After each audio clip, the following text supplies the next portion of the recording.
Good morning from Los Angeles. This is Chris Lynch. I'm hosting this webinar by the International Business Accelerator, the 2020 Global Economic Forecast. What we're going to be doing today are two different things. I'm going to give you a quick rundown of what the major leading prognosticators of economic conditions around the world, and just to find out where they're together and what they're have differences. I'll also be adding at that point various caveats on what are some of the weaknesses of the forecast overall, what are the downsides, and what are the upsides to the forecast. The second part of the webinar is going to be focusing on what are the implications for small and medium-sized business doing cross-border business. As with every crisis, there's also the place for opportunity. And so we're going to be looking for places where things are going well, that you can also find opportunity still, and places where there are changes going on where you can tap into new markets. After I finish, then we will do a open up the mics and look forward to all of your questions. Anytime during the event, if you have any, just post your questions in the chat box. Just post them for all to see, and then we'll get to them as we go through the forecast. First of all, I want to tell you about a little bit of the IBA team. The International Business Accelerator is now coming on its 4th year. We focus on getting small and medium-sized businesses to global markets, both U.S. companies going to international markets and international companies coming in, particularly to the Los Angeles market where we are located. I'm joined by my business partner, Michael McClune, and Michael has a considerable experience in dealing with and owning small and medium-sized businesses that have been doing international business. Myself, I come to this as a former State Department economist, and during my time as a U.S. Foreign Service officer, I would be basically parachuted into embassies around the world and asked to do fairly quickly, come up to speed, what's going on in those economies and what are in particular were the implications for the United States. So I come to this with a lot of experience, having made some good forecasts and also having made some mistakes. And I think the mistakes are just as important there in terms of the caveats that you could get from these various forecasts. Let's first of all focus on the major actors, major think tanks providing these ones. And of course, leading that is the International Monetary Fund, which does the largest and most exhaustive global forecast. Now, basically what they are saying for this year, coming year, is that we'll see a little bit of a slowdown, particularly in the advanced economies, while the emerging economies will be picking up from last year. Within that, there are a lot of differences, and also for that, a lot of opportunities.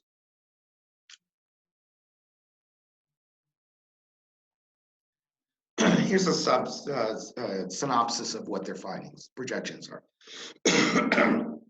They're projecting the U.S. economy to continue to grow at 2.1%. That was marked down from 2.4% early in the year.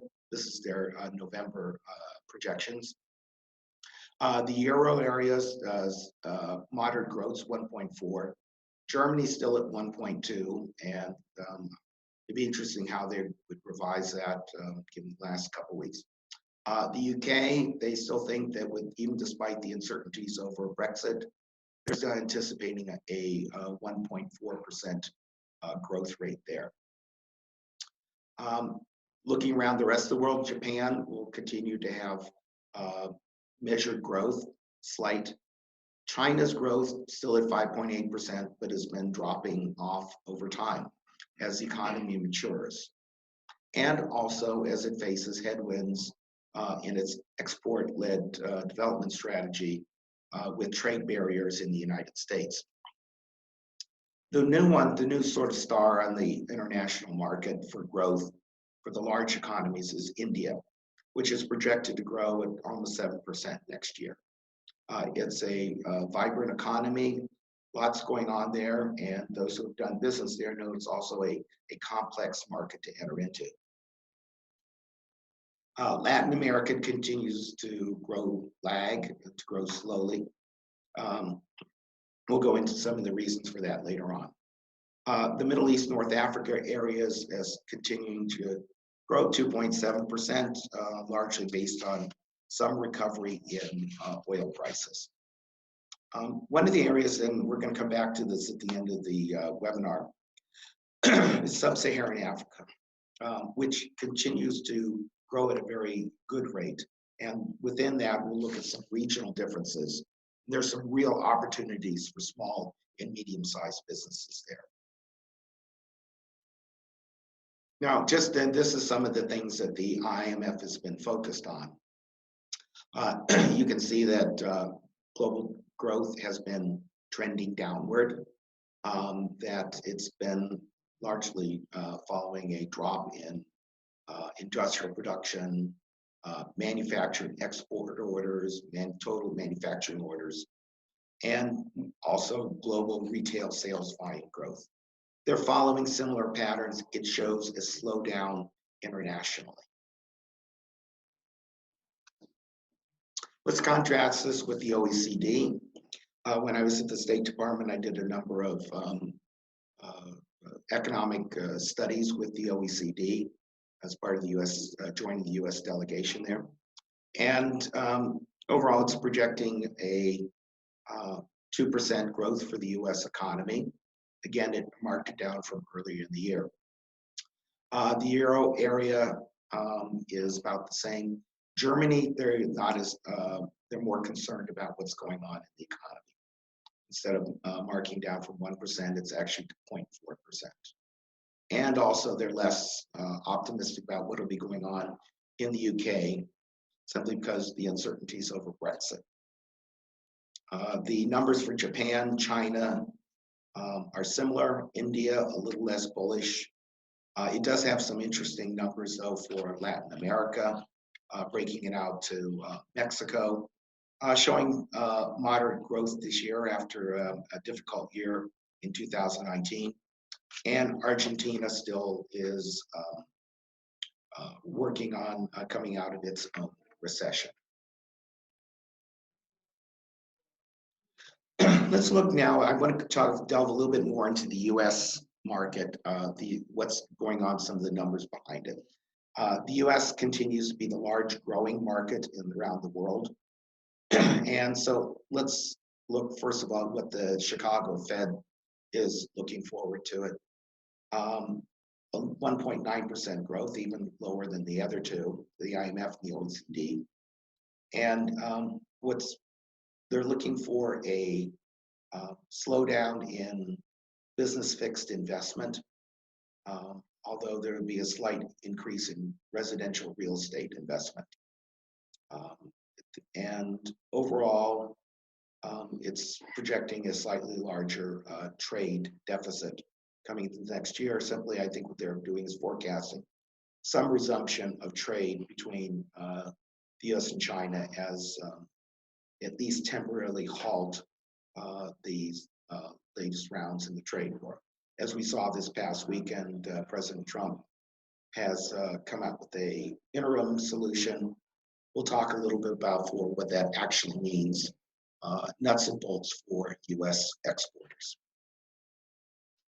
Contrast that with the Conference Board. This is the private sectors. It surveys businesses. It's been known for being one of the more accurate ones out there over time. And it shows similar trends in GDP, consumer spending, capital spending, etc. What we can see here is that overall, all of these these forecasts are fairly close in range. And a lot of the underpinnings are there are based on continued growth in the US economy around 2%. My experience, having done a lot of economic forecasts in other countries, is that you also have to point out the upsides and downsides to the forecasts. The upsides for this year are pretty few. We are in a 10-year-old expansion. It's at the end of its runway by most measures. It's been sustained mostly by repeated interest rate cuts and also the tax cut in 2017. But you have to note that real interest rates, that is after inflation, are already below zero. So you're already giving limited room for the Fed, even if it does go down from its current levels, to actually cut interest rates to continue to fuel things. And the other potential upside would be a potential resolution of the trade war with China. When I was first out of university, my first job was with the US Trade Representative. And at the time, our big concern was Japan. And I remember the ambassador was leading at the time, Fred Dent, had come back from Japan, all excited, and they had gotten some sort of agreement on aluminum baseball bats. And he said this might even be a possibility for opening up the entire Japanese market. Well, after that, the agreement, a couple months went by, nothing happened. More months went by, nothing happened. And so I was a bit perplexed, and one of my colleagues then gave me a book, which I think summarizes a lot of the negotiating strategy, which was, the title of the book was Negotiating with Japan, Never Take Yes for an Answer.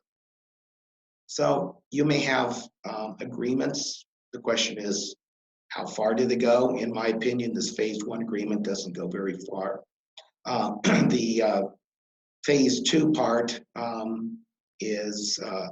presumes the resolution of a number of very fundamental ways of which the Chinese economy operates in terms of its still very large state-owned enterprise sector and its heavy subsidization of that sector.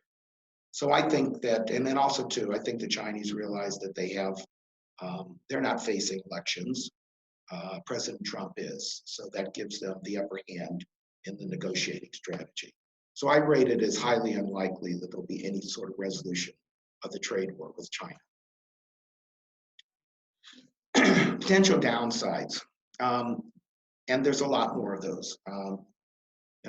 Any number of them, just listing those. The trade war could worsen. There could be a sudden change in the consumer outlook in the United States. One of the things you see down below is automation impacts traditional retail. We've seen so far a soft start to the Christmas shopping season. If that's the case, then there'll be even more than expected downsizing in the bricks and mortar retail operations across the United States. That will lead to, obviously, to people being let go from jobs. Consumer outlook could change very quickly at that point. Internationally, there could be a drag from Brexit. There also could be shifts in commodity prices. Still a lot of volatile things going on. There are always the potential for the unforeseen events. My experience in looking at various models is that they're good at projecting things going forward if there's a relative continuity in the economic conditions, either going up, going down. The models do not perform well when there is a sudden shift. And that was particularly evident in 2007 when a lot of that happened very, very quickly. So what do I see as sort of the real issue for the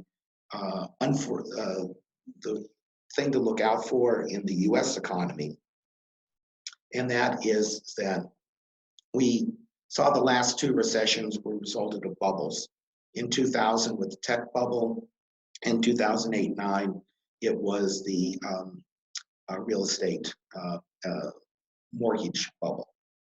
And this is the one that I see coming up for this next year. US non-financial corporate debt is at an all-time high. This chart goes up to 2018. Last numbers I checked saying that we were currently actually over 75% of GDP. You can see that's at an all-time high. Corporations are highly leveraged, so that if there is any sort of sudden change in direction, they would be vulnerable in terms of their debt overhang, and that could lead to a lot of unforeseen events. Now, that's not to say that the consensus is that things will continue to go forward, and you can operate on that. But you also have to. This is a year when you particularly have to, in terms of your strategies, is to take that in mind and realize that there are significant downsides potentially. So I want to go now, shift to what are the strategies for small and medium-sized businesses? First of all, focusing on the US market. There are still growth opportunities. There are a lot of disruptive technologies going out there, a lot of change, and that gives particularly small business and medium-sized business the ability to capture new market, to create new markets, and very much focus on that. Our business accelerator really focuses on these new areas, new technologies, and we're really quite bullish on that. I would say that if you're a traditional company focused only on the US, start looking for other markets. You have to diversify your risks at that. Most economists consider that there'll be some sort of downturn at least by end of 2021. And as I mentioned, be prepared for the downside risks.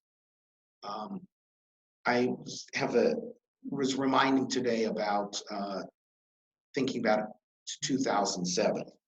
And a lot of the rhetoric out there is that they expected the economy to continue to grow, to have a gradual decline, and to have a soft landing and then a rebound. Nobody quite expected the massive banking crisis, credit crisis that ensued. In fact, I was thinking, I saw a note, a tweet the other day from Chris Thornburg, the noted Beacon Economics former UCLA economist, who had one of the people who had predicted the 2008-9 recession, and he was still very bullish on the economy.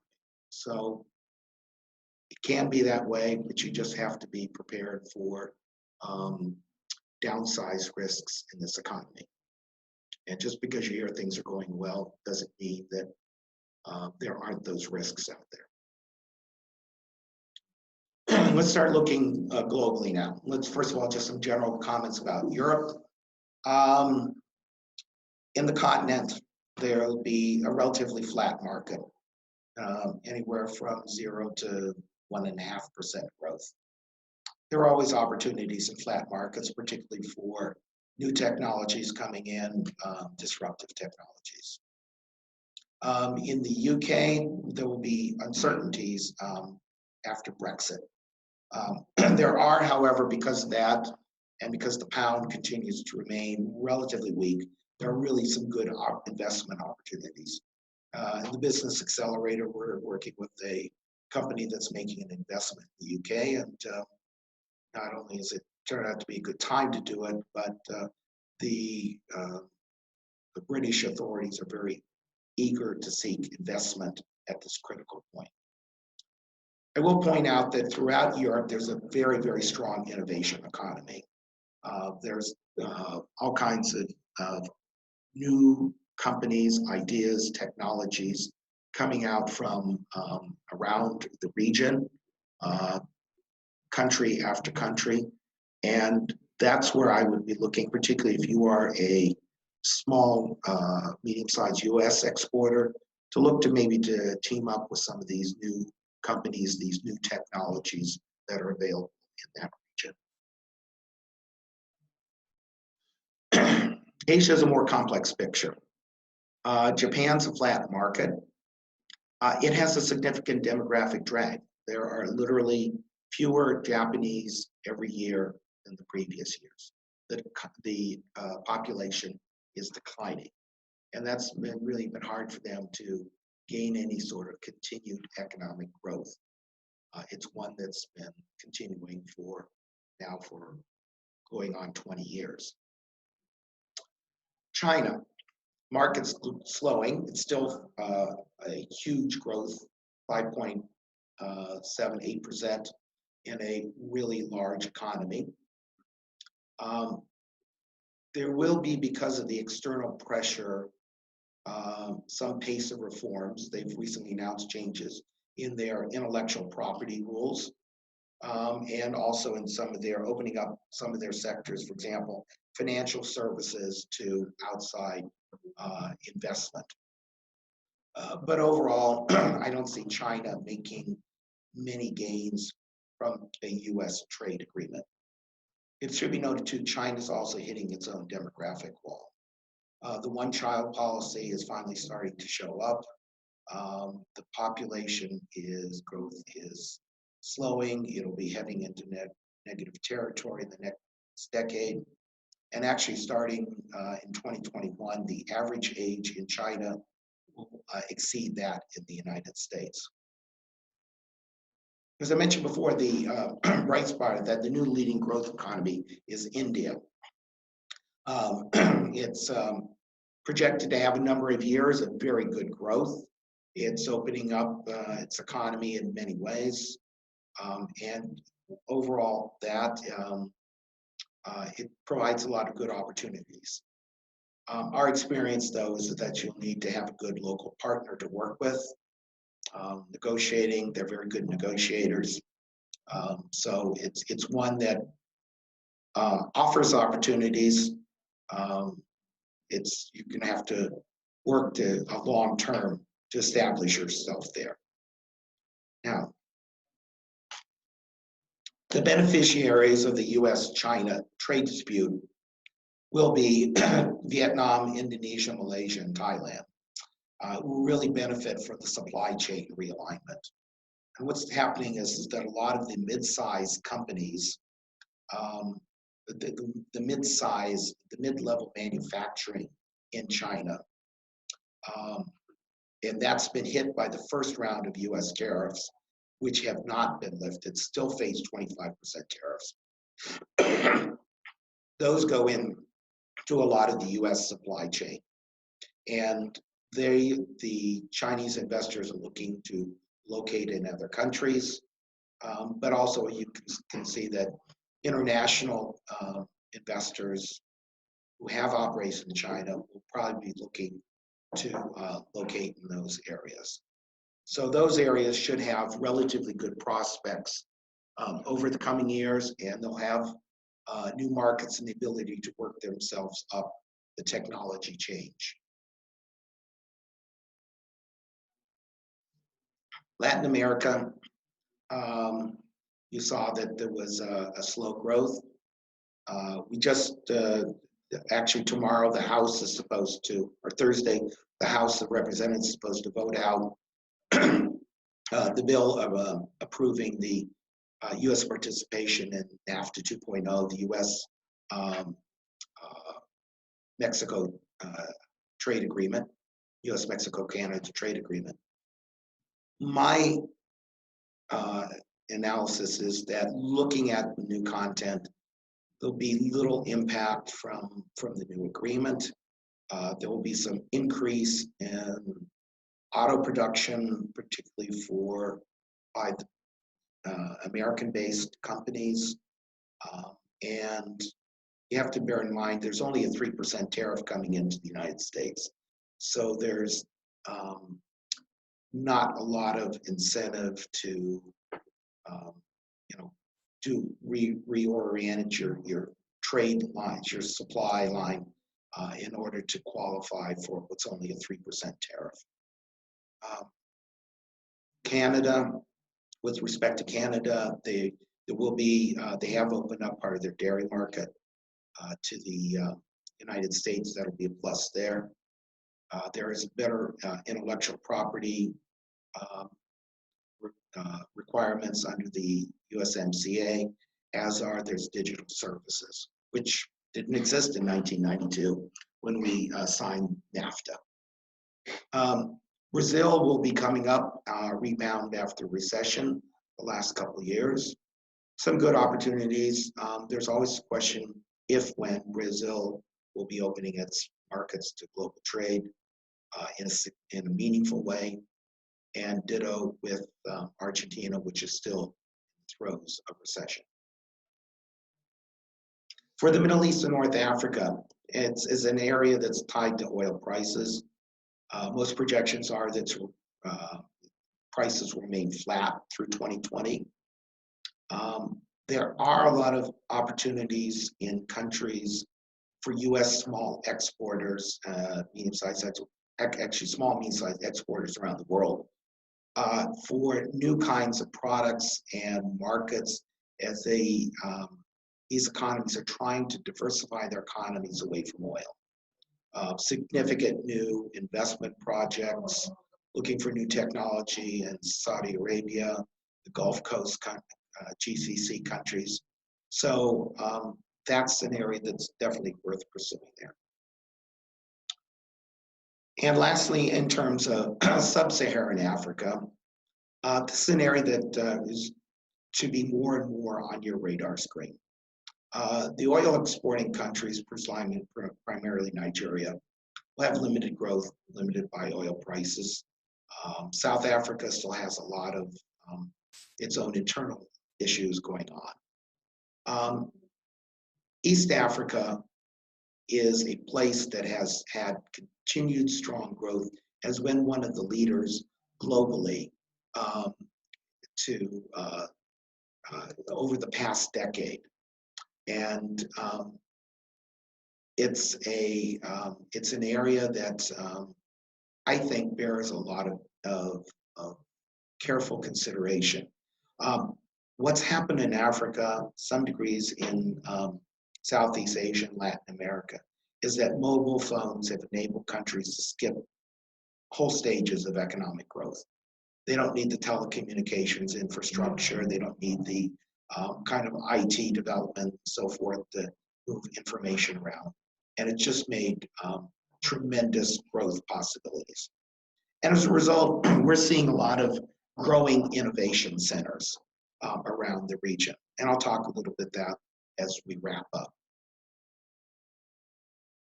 So summing this all up, and this is from the IMF report that just came out. Clearly, the red line there is a group of four, which is China, Euro area, Japan, and the United States. It's the developed economies, and it's larger, over 60% of the global GDP. It's going to be slowing over the near term and longer term. But the growth area will be in the newly developing markets, the markets in Asia, the markets in Africa, markets in Latin America. So as you're looking for new markets, you're looking to diversify, look for the opportunities there that are available for you to go into those markets. Just a little thing from our IBA to tell you about what we're doing. We're offering what we've been doing in-person training, and we're bringing it online starting in January. If you're interested, please let us know. It includes not only training, but it also includes live one-on-one coaching. And we're also really excited that we're starting dialogues with these new developing economies, with startups from incubators and accelerators, both in Africa and Latin America. So we're really excited about that possibility as we move forward for this next year. And now I'd like to open it up for your questions and anything there. Michael, do you have any questions come in so far? We had a question about opportunities with domestic. Okay. Yes. Yes. For